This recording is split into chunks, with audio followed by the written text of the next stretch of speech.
Hello, the Hindu editorial morning show में आप सभी का स्वागत है। तो आज है 23 अक्टूबर। आपके बहुत प्यारे प्यारे कमेंट्स आए और मुझे बहुत अच्छे लगे, तो आज भी आपको उतनी ही एनर्जी के संग द हिंदू एडिटोरियल मिलने वाला है। आज एक चीज और ऐड हो चुकी है, वो क्या है? वो है वार्म अप सेशन। तो आज आपके क्लास में वार्म अप सेशन हमारा ऐड हो चुका है, जैसे कि हम वार्म अप सेशन करते थे हमेशा से। तो सबसे पहले अपने अंदर की एनर्जी को जागृत कर लीजिए दोबारा से। ये रहा आपका पहला क्वेश्चन और मैं सच में चाह रही हूं कि आप सब लोग इसका स्पीड में आंसर दें। रिकॉर्डेड वीडियो में एक मजेदार बात ये होती है कि अगर आपको लग रहा है कि थोड़ा तेज है तो आप बीच में पॉज कर लो, अपने स्पीड में चलाओ, चाहे आधे घंटे में करो चाहे 1 घंटे में करो, आप अपने हिसाब से इसका फायदा ले सकते हो। जैसे ये क्वेश्चन है, इसका आंसर मैं तो तुरंत बताऊंगी, अग्रेशन। अगर आपको याद नहीं आ रहा है, आप 5 सेकंड 2 सेकंड वीडियो पॉज करके फिर आंसर कर सकते हो, लेकिन स्पीड में करो। जहां पे भी करो कमेंटिंग ना बड़ी स्पीड में किया करो। फिर आ जाता है इल्यूड। इल्यूड के संग संग मैंने ईएल से शुरू होने वाला एक और वर्ड बताया था, बताइए वो वर्ड क्या था? इल्यूड के साथ साथ मैंने कराया था इल्यूड और इलोप। इन दोनों का ही मतलब होता है एस्केप, यानी कि अवॉइड करना, भाग जाना। कॉन्स्पिक्यूअस का मतलब क्या होता है? कॉन्स्पिक्यूअस का आपको एंटोनिम बताना है, क्या होता है बताइए। कॉन्स्पिक्यूअस का मतलब होता है जब कोई चीज एकदम क्लियर होती है, ऑब्वियस होती है। जैसे मैंने आपसे बोला कि पता है दिन के बाद रात आएगी, आपने बोला अरे मैम ये तो एकदम क्लियर है, इसमें आपने कौन सी बड़ी तीर मार दिया ये चीज बता के। कॉन्स्पिक्यूअस है, क्लियर है ना? तो क्लियर का ऑपोजिट क्या होगा? हिडन। Okay, allude. अभी अभी हमने वर्ड पढ़ा इल्यूड, इल्यूड, इलोप, इन सब के सेम मीनिंग होते हैं, ईएल वाले। एल्यूड का मतलब क्या होता है? जिसमें डबल एल होता है। एल्यूड वर्ड का मतलब होता है जब आप किसी को, जैसे कोई हिंट देते हो, है ना, इनडायरेक्टली किसी से कुछ बोलना है, ऐसे आंखें मटका के चलो बाहर चलते हैं, एल्यूड करना मतलब इनडायरेक्टली बताना, हिंट देना। तो हिंट देना, इंप्लाई करना, सजेस्ट करना, ये सब सिनोनिम है। लेकिन अगर आप डायरेक्टली किसी चीज को मेंशन कर देते हो तो ये ऑपोजिट हो जाएगा। ये कल का है जो हम ऑलरेडी पढ़ चुके हैं। वार्म अप मेरे ख्याल से बढ़िया हो चुका है। अब आज यानी कि 23 अक्टूबर की वोकैबुलरी से शुरुआत करते हैं। तो सबसे पहला वर्ड है कमैरेडरी। कमैरेडरी, इसका मतलब क्या होता है? इसका मतलब होता है कंपेनियन। जब इस शब्द को बोलोगे ना तो एक कंपेनियन वर्ड भी अपने आप मुंह से निकलेगा। कंपेनियन, कंपेनियनशिप, दोस्ती, ठीक है, मित्रता, भाईचारा। The camaraderie among the team members, मतलब कि जो टीम मेंबर्स के बीच में दोस्ती थी, भाईचारा था, फ्रेंडशिप थी। समझ लो फ्रेंडशिप का एक एडवांस्ड वर्ड है कमैरेडरी, ठीक है। Help them work well together, जो दोस्ती थी टीम मेंबर्स के बीच में, उसकी वजह से सब आपस में प्यार से काम करते थे। अब यहाँ पे बात आ जाती है दोस्ती की। तो जब भी दोस्ती की बात होगी, मैंने क्या बता रखा है, एमी से शुरू होने वाले फटाफट 3 वर्ड्स लिख दो, मेरी स्पीड में लिखो। Amiable, amicable, affable, amiable, amicable, affable, amity. तो सबसे पहले तो हमने एमी वाले सारे शब्द लिख दिए, ठीक है। फिर कंपेनियन हो गया, कमैरेडरी हो गया, फ्रेंडशिप हो गया, ये सारे वर्ड्स हो गए, ठीक। तो ये सारे दोस्ती वाले वर्ड होते हैं। एमिटी हमने ऑलरेडी कर लिया है। अच्छा, अलीजियंस, इसका भी मतलब होता है भरोसा होना किसी के ऊपर, अलीजियंस होना किसी के ऊपर, अच्छा वर्ड है। अच्छा, इसका ऑपोजिट क्या होता है? लड़ाई। अच्छा, जब भी हम लड़ाई की बात करते हैं तो सबसे पहले बिल्ली से शुरू होने वाले 2 वर्ड्स बताइए।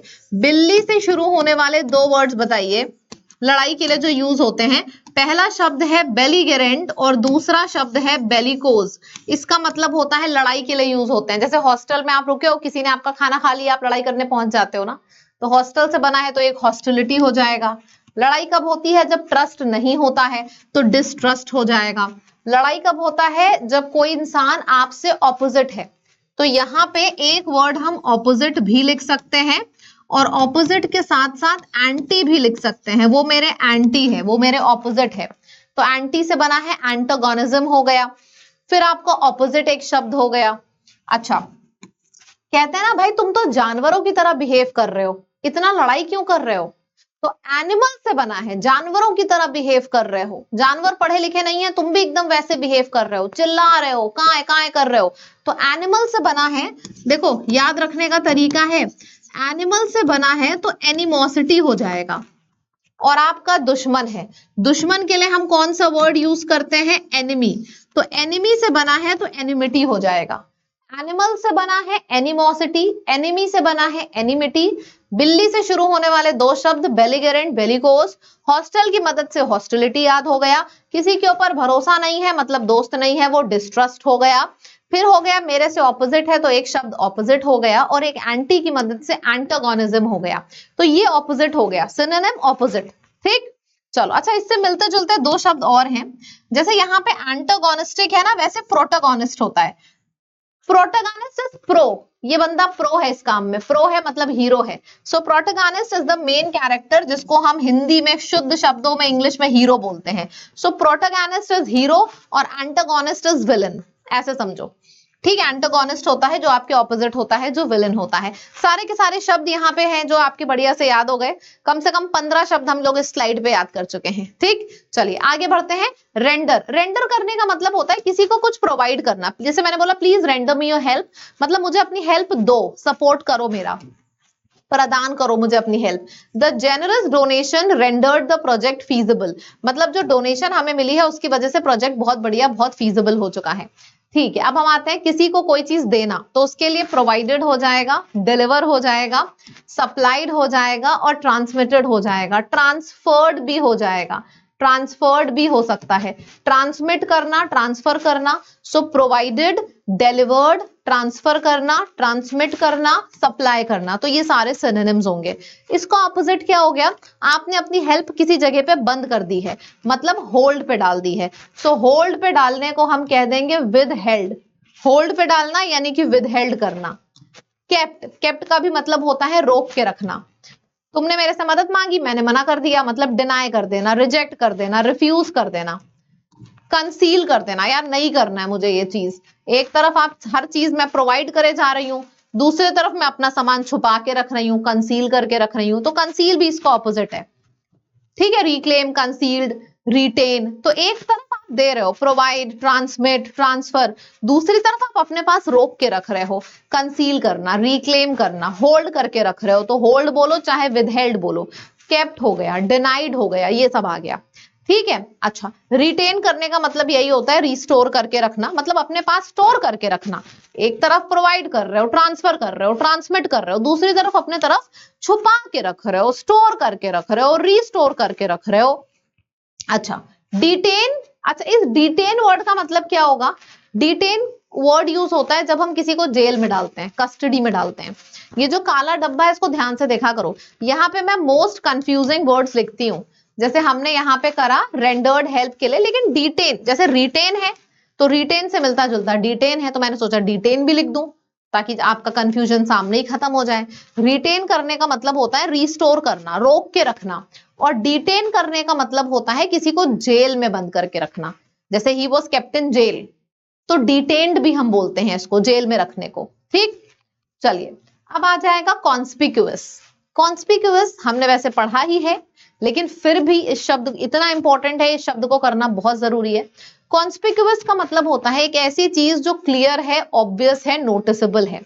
3 सिनोनिम तो मैंने लिख दिए, क्लियर, ऑब्वियस, नोटिसेबल। बाकी आप बताइए। 3 सिनोनिम्स तो मैंने लिख ही दिए हैं, क्लियर है, ऑब्वियस है, नोटिसेबल है। ठीक है, अब आ जाते हैं स्पष्ट रूप से किसी चीज का पता लगना, मतलब एकदम क्लैरिटी हाई लेवल पे है। He was conspicuously absent from the meeting, मतलब ये जो बंदा है क्लियरली दिख रहा था कि ये जानबूझकर मीटिंग से एब्सेंट है। तो कॉन्स्पिक्यूअस का मतलब होता है कोई चीज जो ऑब्वियस है, जिसको किसी एक्सप्लेनेशन की जरूरत नहीं है, जो एकदम क्लियर है। तो क्लियर, ऑब्वियस, कॉन्स्पिक्यूअस, इसका मतलब होता है एकदम साफ साफ दिखाई दे रहे हैं। सिनोनिम क्या हो जाएगा, नोटिसेबल, प्रोमिनेंटली, फिर हो जाएगा, ये तो बट ऑब्वियस है तो ऑब्वियसली हो जाएगा, परस्पिक्यूअसली हो जाएगा। सो ऑब्वियस हो गया, परस्पिक्यूअस हो गया, नोटिसेबल हो गया और प्रोमिनेंटली हो गया। तो ये सारे वर्ड्स अच्छे से याद हो गए। This thing is easily noticeable, noticeable हो गया। समझो, मैंने बोला क्लियर है, अब क्लियर है तो ऑब्वियस है। अच्छा, क्लियर से रिलेटेड और वर्ड्स फटाफट लिख के बता दो। अगर क्लियर वर्ड आता है, क्लियर से रिलेटेड फटाफट सारे वर्ड्स लिख के बता दो जल्दी से। वीडियो पॉज करो और फटाफट क्लियर से रिलेटेड सारे वर्ड्स लिख के बताओ। चलो मेरे साथ लिखो, ल्यूसिड, पेल्यूसिड, एल्यूसिडेट। सबसे पहले तो तीनों में ल्यूसिड आ रहा है तो हमने तीनों ल्यूसिड वाले शब्दों को लिख दिया, ल्यूसिड, पेल्यूसिड, एल्यूसिडेट। फिर आ जाएगा आर्टिकुलेट, है ना, उसकी आर्ट बहुत क्लियर है, मतलब आर्ट बहुत क्लियर है तो आर्टिकुलेट क्लियर हो गया। फिर ल्यूसिड, पेल्यूसिड, एल्यूसिडेट हो गया। फिर यहाँ पे नए शब्द हमने सीखे हैं, जैसे यहाँ पे कॉन्स्पिक्यूअस है ना, कॉन्स्पिक्यूअस है ना, तुरंत इसके बाद परस्पिक्यूअस लिखो, क्योंकि देखो सेम है, सिमिलर है। पीक्यूअस, पीक्यूअस यहाँ पे है, ये है परस्पिक्यूअस, ये है कॉन्स्पिक्यूअस। तो परस्पिक्यूअस, कॉन्स्पिक्यूअस दोनों को मैंने अगल बगल लिखा है क्योंकि साउंड सेम है, और मेरा ऐसा मानना है कि सेम साउंड होता है तो याद जल्दी होता है, ठीक है। तो ल्यूसिड, पेल्यूसिड, एल्यूसिडेट, आर्टिकुलेट, ये तो हमारी पुरानी लिस्ट है। नई लिस्ट में हमने कॉन्स्पिक्यूअस और परस्पिक्यूअस दो वर्ड्स और ऐड कर लिए हैं, नोटिसेबल, प्रोमिनेंट, क्लियर, ऑब्वियस, ये तो पुराने वर्ड्स हैं। इसको ऑपोजिट क्या हो जाएगा, कॉन्स्पिक्यूअस में आगे इन लगा दो, इनकॉन्स्पिक्यूअस हो जाएगा। अच्छा, ये बहुत इंपॉर्टेंट वर्ड है, डिस्क्रीट। एग्जाम में ना भर भर के पूछा जाता है। डिस्क्रीट का मतलब होता है जब कोई चीज अनक्लियर होती है, जब कोई चीज समझ में नहीं आती, अनक्लियर होती है, तो डिस्क्रीट, इनकॉन्स्पिक्यूअस। फिर हमारा वो भी है, ऑब्सक्योर हो गया, ऑब्सक्योर है, एब्स्ट्रूस है, ओपेक है, ऑब्फिस्केट है। तो ये सारे वर्ड्स हो जाएंगे, ऑब्सक्योर, ओपेक, एब्स्ट्रूस, इनकॉन्स्पिक्यूअस, फिर डिस्क्रीट। डिस्क्रीट एक नया वर्ड है लेकिन एग्जाम में बहुत पूछा जाता है। इन सब का मतलब हो जाता है अनक्लियर। अच्छा, अगर CREET ना होकर CRETE हो रहा है ये वाला, तो इसका मतलब क्या होता है, डिस्क्रीट मतलब अलग अलग, डिफरेंट। तो दोनों डिस्क्रीट मैंने बगल बगल लिखे हैं, दोनों एग्जाम में भर भर के पूछे जाते हैं। एक में डबल ई आ रहा है, एक में CRETE आ रहा है।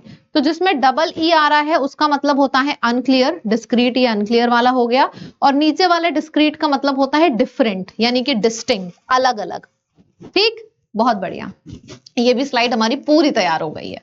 15 उस पे 15, 30 वर्ड्स तो हमारे हो ही गए कवर, गिन के देख लो। चलो आज मैं आप लोगों को गिना ही देती हूँ, है ना। चलो गिनते हैं, 1 2 3 4 5 6 7 8 9 10 11 12 13 14, 14 यहाँ पे हो गए, फिर 15 16 17 18 19 20 21 22 23 24 25 26 27 28 29 30 31 32 33 34 35 36, अरे बाप रे, 37 38 39 40 41 42 43 44 45 46 47 47 हो चुके। आज तो पता ही नहीं चला कि 47 वर्ड्स कैसे हो गए। अच्छा, रेंडिशन एक ये नया वर्ड है, इस पे स्टार बना लो। रेंडिशन का मतलब होता है अ परफॉर्मेंस और interpretation specially of a piece of music. जैसे मैंने बोला I was giving my music performance, तो ये रेंडिशन में आ जाएगा। जब आप किसी तरीके की परफॉर्मेंस को देते हो, जैसे स्पेशली चाहे म्यूजिक परफॉर्मेंस है चाहे डांस परफॉर्मेंस है, वहां पे ये रेंडिशन वर्ड का हम इस्तेमाल करते हैं, प्रस्तुत करना, व्याख्या करना। देखना, हर rendition of the song moved the audience to tears, मतलब उसने इतने गजब तरीके से परफॉर्मेंस दी कि हर एक बंदा जो वहां पे था वो रो रहा था। So everybody was moved to tears. तो हर rendition of the song moved everyone to tears. ठीक, चलो अब हम आ जाते हैं अपने कॉन्फिडेंस बूस्टर पे। क्या आप सभी लोग तैयार हैं कॉन्फिडेंस बूस्टर राउंड के लिए? तैयार हैं? मैं बीच बीच में बहुत से क्वेश्चंस पूछने वाली हूं आपसे, एक बार कमेंट सेक्शन में लिख के दिखा दीजिए, yes ma'am I am ready. Ready है? चलिए जी, तो पहला क्वेश्चन आपके सामने आ जाता है, कमैरिडरी। अच्छा चलो एक डील करते हैं, मैं आंसर बता रही हूं, आप मुझे बाकी के शब्द बताओ। एमई से शुरू होने वाले 3 शब्द बताओ, आप मुझे एमई से शुरू होने वाले 3 शब्द बताओ, और एएफ डबल एफ से शुरू होने वाला एक शब्द। इसी तरीके से तो हम रिवाइज करेंगे। एमिएबल, बीच बीच में ना वीडियो पॉज कर दिया करो, अगर आपको लग रहा है बहुत तेज हो रहा है पॉज कर दो, खुद से आंसर करो। जैसे मैंने ये किया, मुझे तो तुरंत याद है, मैं लिख दूंगी, आपको नहीं याद है पॉज करो फिर लिखो, लेकिन कमेंट जरूर करो, देखना गजब का परफॉर्मेंस आएगा आपका। एमिएबल, एमिकेबल, एमिटी और एफेबल। आगे बढ़ते हैं, rendered, rendering something, rendering something, easy है, प्रोवाइडेड, बहुत बढ़िया। कॉन्स्पिक्यूअस, कॉन्स्पिक्यूअस, पूरी लिस्ट आप लिख सकते हैं। ल्यूसिड वाली, ल्यूसिड, पेल्यूसिड, एल्यूसिडेट, आर्टिकुलेट, कॉन्स्पिक्यूअस, परस्पिक्यूअस, 6 शब्द तो ये हो गए। अरे सिनोनिम नहीं, एंटोनिम पूछा। एंटोनिम का मतलब होता है हिडन, मतलब नॉट नोटिसेबल, अनरिमार्केबल। रेंडिशन, ये एक नया वर्ड है, अच्छा वर्ड है। रेंडिशन के लिए हम क्या यूज करेंगे? एग्जीक्यूशन। बहुत बढ़िया। चलिए अब हम पैराग्राफ पढ़ते हैं। द हिंदू में जो हमारे आज का पैराग्राफ पूछा गया है, गवर्नर वर्सेस गवर्नमेंट, मतलब तमिलनाडु में चीफ मिनिस्टर और गवर्नर के बीच में फिर से भसड़ हो चुकी है। थोड़े दिन कमैरेडरी रिलेशनशिप यानी कि दोस्ती वाले रिलेशनशिप चला, फिर से भसड़ हो गई है। हुआ क्या, वो सब आप पढ़ोगे तब आपको पता चलेगा। तो ये पूरा पैराग्राफ है ना। मैं एकदम साइड में हूं। सबसे पहले आप लोग या तो इसका स्क्रीनशॉट ले लो या तो वीडियो को बीच में पॉज कर दो। और पता है, जैसे मैं 30 सेकेंड्स का समय देती थी, अब ये वीडियो है, लाइव नहीं है, तो आपके पास पूरा समय है। पॉज करो वीडियो को, यहाँ पे सामने पढ़ो। आपको 2 मिनट लगे तो 2 मिनट दीजिए। देखो मैं फिर से साइड में हो गई, वीडियो पॉज करो, अब इसको पढ़ो। मैं जा रही हूँ एक्सप्लेन करने, आप मैच करना कि आपने जो मीनिंग निकाला वो सही था या गलत था, ठीक है। After a fleeting moment of camaraderie, मतलब फ्लीटिंग मतलब होता है थोड़े समय के लिए, थोड़े समय के लिए दोस्ती वाला रिलेशनशिप था। कितनी अच्छी लाइन है, after a fleeting moment of camaraderie. इसको क्या बोलेंगे? थोड़े समय के लिए दोस्ती भरा रिलेशनशिप था।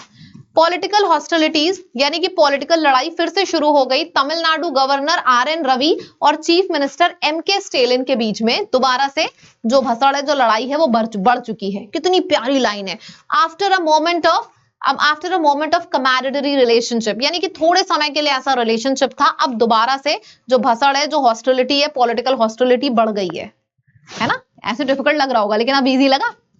चलो, this time triggered by a distorted rendition of the state anthem. Distorted rendition मतलब कि कुछ चीजें खराब हो गई थी एग्जीक्यूशन के टाइम पे, जब उस स्टेट का एंथम गाया जा रहा था स्टेज पे। जैसे हमने गाया जनगण मन, अब इसमें कुछ चीज खराब हो गई तो सामने वाले व्यक्ति को बुरा लग जाएगा। वहां पे भी ऐसा हुआ कि कुछ चीजें डिस्टॉर्टेड, खराब हो गई थी जिस समय स्टेट एंथम गाया जा रहा था प्रसार भारती के किसी इवेंट में। तमिलनाडु वस्तु, ये इसको बोला जाता है वस्तु, इसको हम इन्वोकेशन सॉन्ग बोलते हैं, मतलब इट्स एन इमोशनल सॉन्ग जो कि ऑफिशियल फंक्शन में गाया जा रहा है सिंस 1970, 1970 से। और इसको स्टेट एंथम डिक्लेयर कर दिया गया 2021 में। मतलब ये गाया 1970 से जा रहा है, सोचो कितना इंपॉर्टेंट होगा इनके लिए। लेकिन इसको स्टेट एंथम डिक्लेयर कर दिया गया दिसंबर 2021 में। This followed a judge holding that there was no statutory or executive order। और इसके मतलब ये जब स्टेट एंथम डिक्लेयर कर दिया गया तो जज ने एक और बात ही, फॉलोड अ जज होल्डिंग, मतलब जज ने एक और बात बोली कि यहाँ पे स्ट्रेट खड़े रहने की या तो फिर मतलब जितने भी अटेंडीज हैं वहां पे, उसको ऐसे स्ट्रेट खड़े रहने की stand when the song is played, मतलब it is not required, there was no statutory or executive orders। ऐसा कोई ऑर्डर नहीं था कि सॉन्ग के टाइम पे तुम्हें खड़े रहने की जरूरत है। After a seer remained seated during its rendition, तो बाकी सारे लोग आराम से बैठ के इस गाने को सुन सकते हैं। जैसे जनगण मन में हम खड़े होते हैं ना, तो वहां पे ऐसा नहीं था, it was there in the order कि it was not required कि आप खड़े हो अगर ये सॉन्ग प्ले हो रहा है तो। At the event that was attended by the governor, एक इवेंट था जो गवर्नर अटेंड कर रहे थे। तो उसमें क्या हुआ, जब ये सॉन्ग गाया गया तो इसका एक वर्स था, लगभग 55 सेकेंड्स पे आता है, जहां पे द्रविडियन लैंड को वैल्यू किया जाता है। जैसे गाने में 55 सेकेंड्स पे एक ये लाइन आती है, गवर्नर के लिए ये चीज बहुत ही ज्यादा क्लोज टू द हार्ट थी, ठीक है। 55 सेकेंड्स पे लगभग आता है, द्रविडियन लैंड के बारे में है। वॉज कॉन्स्पिक्यूअसली ओमिटेड, और उन्होंने ये चीज देखी कि ये लाइन क्लियरली उस गाने से हटाई गई थी। Though it was described as inadvertent, no attempts were made to rectify it on the stage। बोला जा रहा था, जैसे होता है ना कि अरे जानबूझ के नहीं, नासमझी में ये लाइन हट गई है, तो अगर कोई काम नासमझी में होता है तो उसको सुधारा जाता है। तो गवर्नर वो सेइंग कि भाई अगर ये हट गई थी आपसे लाइन, और if it was not intentional, तो आपको सुधारना चाहिए था, but it was not improved, there was no attempt taken to improve it on the stage. That's it. Summary लिखो फटाफट, समरी लिखो। समरी इसकी कैसी होगी? समरी इसकी ऐसे होगी कि भाई तमिलनाडु के जो सीएम है और गवर्नर है, इसमें हमेशा भसड़ चलती थी। बड़े आसानी से अच्छे तरीके से कमैरिडरी रिलेशनशिप यानी कि फ्रेंडशिप का रिलेशनशिप हुआ, फिर से भसड़ बढ़ गई। हुआ क्या, जो गवर्नर है किसी स्टेज पे गाना गाया जा रहा था, जो इनका स्टेट एंथम है वो सुन रहे थे, उन्होंने ध्यान से सुना कि 55 सेकंड पे एक द्रविडियन लाइन होती है लैंड के बारे में, वो गायब कर दी गई। उनको ये चीज बुरी लग गई और उनको ये लगा कि अगर गलती से गायब करी होती तो इंसान बोलता, वहां पे किसी ने अटेम्प्ट ही नहीं किया उसको दोबारा से बोलने का, तो ये चीज थोड़ी सी उनको खटक गई, बुरी लग गई। ठीक है, दैट्स इट। अब समरी लिखना बहुत जरूरी है ना, जैसे पढ़ो, जब मैं समरी बोलती हूँ उससे पहले वीडियो पॉज किया करो, पहले खुद से समरी लिखा करो, है ना। जैसे पहले होता था मैं बोलती थी बाद में लिखो, अब तो बाद में लिखने की कोई जरूरत ही नहीं है, फटाक से वीडियो पॉज करो, समरी लिखो, और जब मैं इसे करके एक्सप्लेन करती हूँ ना तो मैच करो कि जो मेरी है और आपकी है सेम है कि नहीं।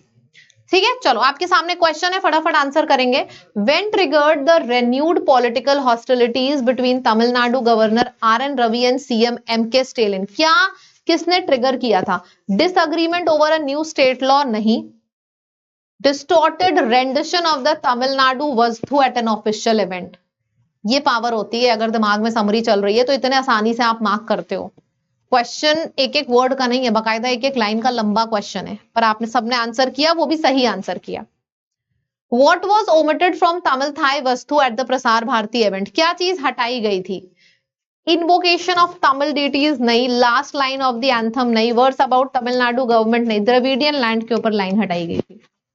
So this is the answer. अच्छा लगा आंसर? देखो भाई, रीडिंग कॉम्प्रिहेंशन के आंसर सही आ रहे हैं तो फिर एक कमेंट तो बनता है, और ये बहुत खूबसूरत चीज है जो मैंने इंट्रोड्यूस करी है। बीच में पॉज करो, कमेंट करो, मतलब मजे आ जाएंगे आपको। और सुबह 8 बजे इसको आपको ऐसे लेना है, 8 बज गए फटाक से बस खोलो और आपके सामने शार्प 8 बजे, ना 8:05 ना 8:10, लेट होने का झंझट खत्म, है ना। मजेदार तरीके से इसका फायदा उठाओ। वीडियो अच्छा लग रहा है अगर, है ना, तो ये होमवर्क सब लोग करेंगे। ऐसा नहीं होता है कि आपको अच्छा लगा, देखो आपने मेरे को बोला मैम द हिंदू एक नए स्टाइल में और पावर के संग ले आओ, मैं लेके आई। मैंने जैसे आज आरसी कराया है, कल मैं प्लान कर रही हूँ क्लोज टेस्ट कराने का।